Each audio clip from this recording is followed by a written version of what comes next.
우리 말씀은 1장 4절 5절 요한복음 1장 4절 5절 다시 한번 보겠습니다. 이 제목은 어둠이 결단코 이기지 못할 생명의 빛이라는 제목으로 말씀을 전하겠습니다. 그 안에 생명이 있었으니 이 생명은 사람들의 빛이라 빛이 어둠에 비치되 어둠이 깨닫지 못하더라. 아멘. 우리 어제는 이 예수님의 생명이 사람들에게 빛이 된다는 말씀을 전해드렸습니다. 이 생명의 빛이 우리 심령에 비춰지면 우리는 하나님과 그리고 우리 자신에 대하여 바르게 알게 되고 또 그리고 이제 그리스도께로 나아갈 수 있는 은혜를 입는다고 말씀드렸습니다. 그런데 이 예수님의 참된 생명을 비추는 빛이 사람들에게 비춰졌는데 왜 그 빛을 모든 사람들이 믿음이라는 그런 반응으로 나타내지 않는 것인지 오늘 살펴보기 원합니다. 예수님께서 이 땅에 계실 때 사람들은 같은 기적을 보았고 또 놀라운 하나님의 그 예수님의 인도하심 따라 그 오병이어의 사건을 맛보는 그런 같은 경험을 했고 또 귀한 말씀을 예수님의 그 직접적인 육성을 통해서 들었습니다. 그런데도 신기하게 사람들의 반응은 제각각이었다는 거예요. 어떤 사람은 즉각적으로 주님을 알아보고 믿음으로 나오며 순종했는데 또 어떤 이들은 끝까지 거부하고 오히려 예수님이 그런 은혜의 사건들을 밝히시고 자신이 메시아이심을 드러내줄수록 예수님의 더 적극적인 대적자로 있기도 했습니다. 사도 요한은 그 이유에 대해서 다음과 같이 설명하는데 5절이죠. 빛이 어둠에 빛이 돼 그렇게 말합니다. 이 빛이 돼라는 동사는 이 헬라어 원문에서 현재형으로 기록됐습니다. 그러니까 이 빛이 한 번 비치고 끝나는 것이 아니라 계속 비치고 있다는 겁니다. 이 계속 비치는 그 빛이 우리에게 비춰지는 것으로 인해서 우리는 이것에 대해서 감사하고 감격하죠. 그런데 어떤 이들은 이 계속된 비침이 오히려 자신을 더 힘들게 하는 요소가 될 수도 있다는 거죠. 사실 사도 요한이 이 복음서를 기록할 당시는 이미 예수님의 이 십자가 사역이 마치고 승천하시고도 한참의 시간이 지난 뒤였습니다. 그렇다면 주님께서 사람들에게 비추시던 이 빛이 중단된 것이겠습니까? 물론 직접적인 비침은 이제 없는 것입니다. 왜냐하면 그분이 하늘 보좌에 계시기 때문인데요. 그러나 주님은 지금 이 시간에도 그의 사도들로 기록하게 하신 이 말씀을 통해서 그리고 그 말씀을 가지고 역사하시는 성령의 그 은혜를 통해서 그리고 그의 몸된 교회를 통해 세상 사람들에게 빛을 비추고 있습니다. 그 결과로 오늘도 누군가는 이 복음을 듣고 말씀의 비추임을 받아서 깨닫게 되고 회개하게 될 것입니다. 예수님을 처음 믿게 되고 또 어떤 이들은 하나님을 진실로 사랑하게 되는 그런 과정도 겪을 것입니다. 왜 이런 현상이 일어나는 것이겠습니까? 예수님께서 비추시는 이 생명의 빛은 주의 성령의 신비한 역사로 말미암아 우리 마음에 비추게 됩니다. 그 빛이 주님으로부터 과거를 향해서 비춰져 나가고 현재에도 비치고 또 미래를 향해서 계속해서 비추어 주시기 때문에 그런 은혜를 우리가 입을 수 있는 거죠. 그리고 이 생명의 빛은 한 사람 한 사람에게 매우 강력한 영향을 미칩니다. 그 사람으로 하나님을 알게 하고 또 자신의 죄를 보게 하고 그리고 예수님을 붙들도록 이끌어 가신다는 것. 그리고 이 빛이 비침을 받고 그리스도께서 돌아선 이들은 그들의 삶의 방향마저도 새롭게 바뀌게 되는 것입니다. 예수님을 통해 비침을 받은 사람들은 예수님의 음성을 듣게 됩니다. 나를 따르라. 주님을 따르는 자들은 바로 주의 뜻을 따라 살고자 하는 소원을 가지게 됩니다. 이러한 소원이 있다는 것은 바로 우리 안에 생명의 빛이 역사하고 있다는 좋은 증거가 됩니다. 그러나 조금 전에도 그러나 이 모든 사람이 이 생명의 빛을 받아들이는 것은 아니라는 것을 지금 사도 요한이 말하고 있습니다. 요한이 이렇게 말씀하죠. 빛이 어둠에 비치기는 했는데 그런데 5절 하반절에 보면 어둠이 깨닫지 못하더라 라고 기록합니다. 여기 깨닫지 못하다라는 이 헬라어 언어 카테라벤의 의미를 보면 좀 흥미롭습니다. 사도 요한은 의도적으로 이 단어를 아마 채택해서 사용했다고 보여지는데요. 이 단어는 카타, 또 그리고 람바노, 이 두 단어의 합성어입니다. 그래서 이 단어의 첫 번째 의미는 오늘 지금 우리가 번역된 대로 깨닫지 못하다, 이해하지 못하다, 그런 의미를 가지고 있고요. 두 번째는 붙잡지 못했다, 혹은 이기지 못했다, 그런 의미도 가지고 있습니다. 하나님의 아들이신 예수님이 직접 육신을 입고 이 땅에 나타나셨지만 세상의 어떤 이들은 그를 알아보지 못했다는 거예요. 예수님은 이 공적인 사역의 때가 되어서 본격적으로 자신이 하나님 되심을 보여주셨습니다. 병든 자를 치료하셨고 죽은 자를 살리셨고 하나님의 뜻을 알도록 말씀을 선포해 주셨습니다. 그럼에도 불구하고 사람들은 예수님을 거절했다는 것입니다. 그 이유는 자신들 스스로가 가진 어두움 때문이었던 거죠. 그들은 죄를 사랑했고 자기 이익을 그리스도께로 나오는 것보다 더 중요한 것으로 생각했습니다. 그렇지 않다면 어떤 같은 무리 속에서 어떤 극단적인 반응이 나오는 것은 이해하기 어렵습니다.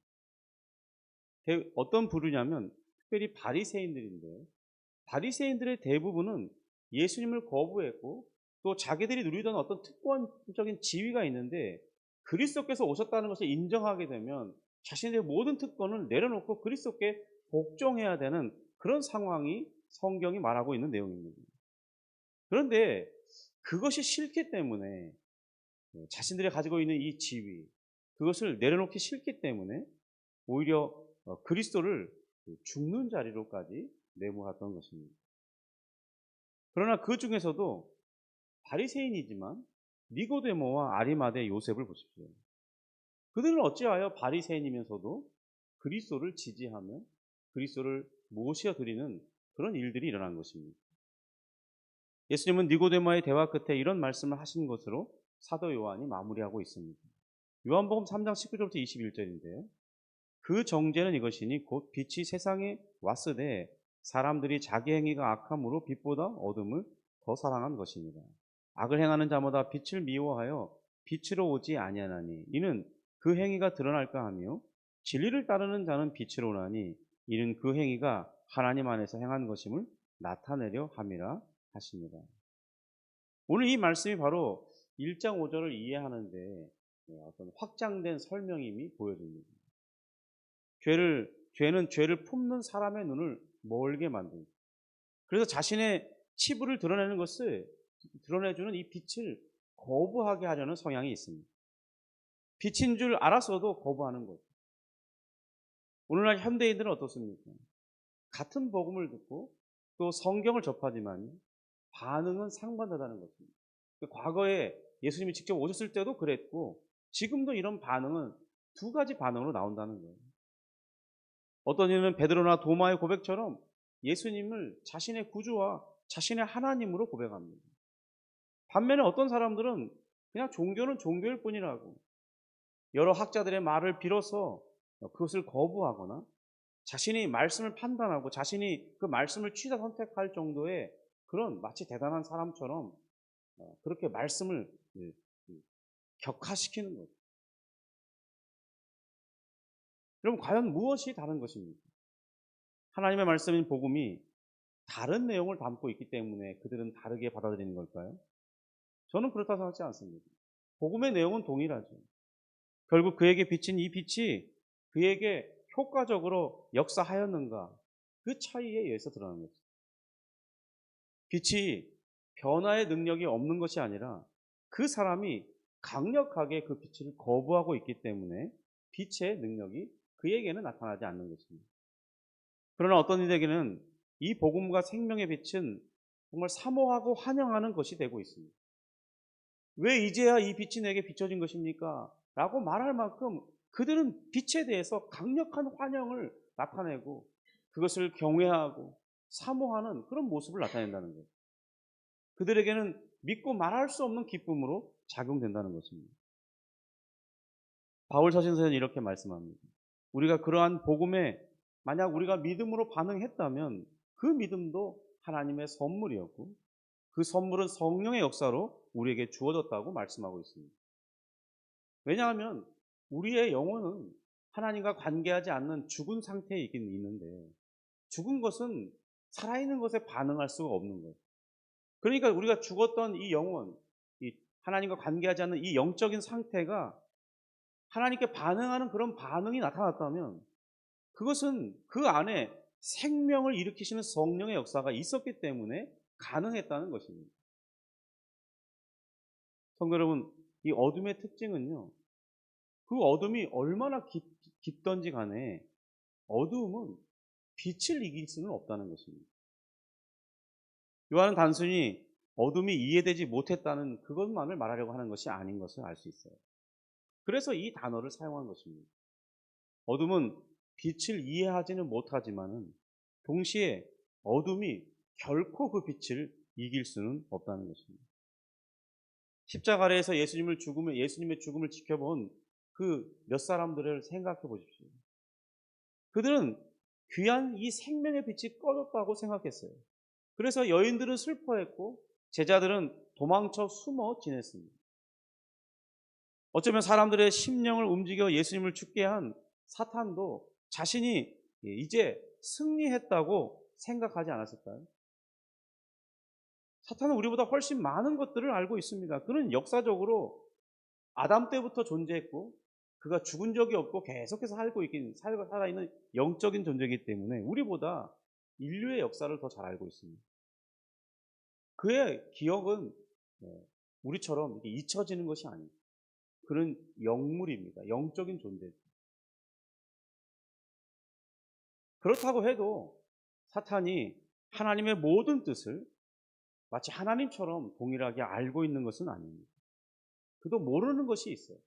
드러나서 하나님께서 알지 못하도록 막으시는 것은 그는 결코 알 수가 없는 것입니다. 또 하나님이 의도하신 것을 드러내지 않는다면 사탄은 결코 이해할 수 없는 거죠. 그래서 하나님께서 의도하신 것이 다 이루기까지 사탄은 결코 그 사실을 알지 못했을 것입니다.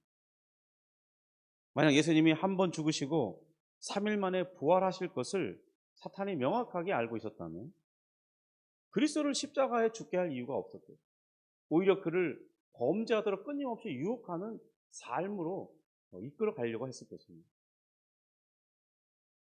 여기에서도 사탄이 모든 하나님의 뜻을 다 알고 있는 것은 아니라는 것이 드러나는 것입니다. 하지만 주님께서 이제 죽으신 지 3일 후 새벽에 약속대로 이 죽음을 이기시고 부활하셔서 무덤에서 나오셨습니다. 그러니까 이 빛은 꺼진 것이 아니었다는 것이죠. 오히려 더 강력한 이제 부활의 생명으로 세상을 비추기 시작한 것입니다. 우리는 흔히 밤이 되면 태양이 사라졌다고 생각합니다. 그러나 태양이 사라진 것은 아니었습니다. 지구의 자전으로 인해서 태양의 반대편이 어두워졌을 뿐입니다. 그러니까 우리가 지구가 자전하는 상황으로 인해서 우리의 현재 위치가 낮이었다가 더 자전함으로 태양을 등지게 되는 어둠에 들어간 것입니다.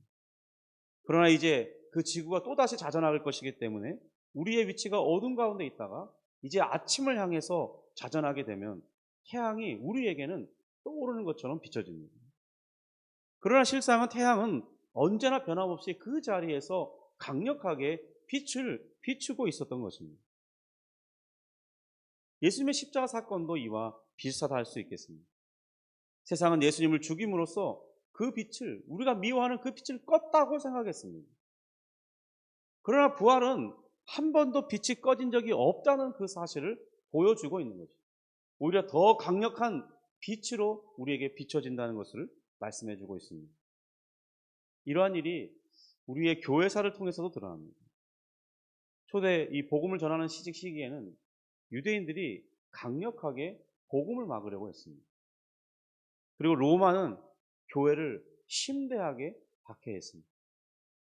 중세시대는 복음을 심대하게 왜곡시켜서 가려질 때도 있었습니다.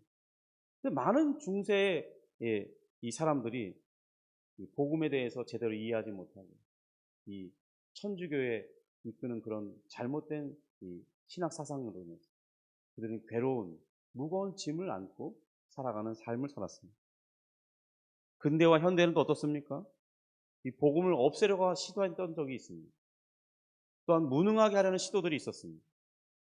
그러나 복음은 여전히 존재하고 있고 세계 곳곳으로 퍼져나가 밝게 사람들의 영혼에 빛을 비추고 있습니다. 이는 결코 빛이 어둠에게 패배하지 않기 때문입니다. 어둠이 빛을 깨닫지 못하더라. 이 말은 다르게 해석하면 어둠이 빛이 비쳤을 때 이 어둠은 빛을 이길 수 없다. 그렇게 볼 수도 있는 거예요. 빛이 결코 어둠에게 패배하지 않기 때문인 것입니다. 이에 대해서 예수님은 친히 베드로와 제자들에게 말씀해 주셨습니다. 마태복음 16장 18절 하반절에 보면 내가 이 반석 위에 내 교회를 세우리니 음부의 권세가 이기지 못하리라고 했습니다. 교회가 이 복음의 빛을 비추는 생명력 있는 기관인데 음부의 권세가 이 예수님의 복음의 빛을 비추는 교회를 결코 이길 수 없다는 것입니다. 하나의 개교회는 문을 열었다가 문을 닫을 수 있습니다. 그러나 우주적 교회는 결코 문을 닫지 않습니다. 그러므로 우리는 이 교회의 미래를 어둡게 전망할 필요가 없다는 거예요. 그것은 우리가 걱정할 일이 아니라는 것입니다. 여러 사람들은 현대 이제 이 한국 교회를 진단할 때 여러 데이터를 근거로 교회가 위축되고 사라질 것처럼 전망하고 있습니다. 근데 사실 그건 우리가 걱정할 문제가 아니라는 거예요. 물론 대처는 해야겠지만 하늘의 권세를 가지신 주님께서 역사를 주도하시기 때문입니다. 하늘의 권세를 가진 역사를 주도하시는 그분이 말씀하셨죠. 음부의 권세가 이길 수 없다고. 우리가 볼 때는 이거 더 이상 안 된다고 생각이 들지 모릅니다. 더 이상 이 일은 시도해볼 필요가 없다는 생각을 가질 수 있어요.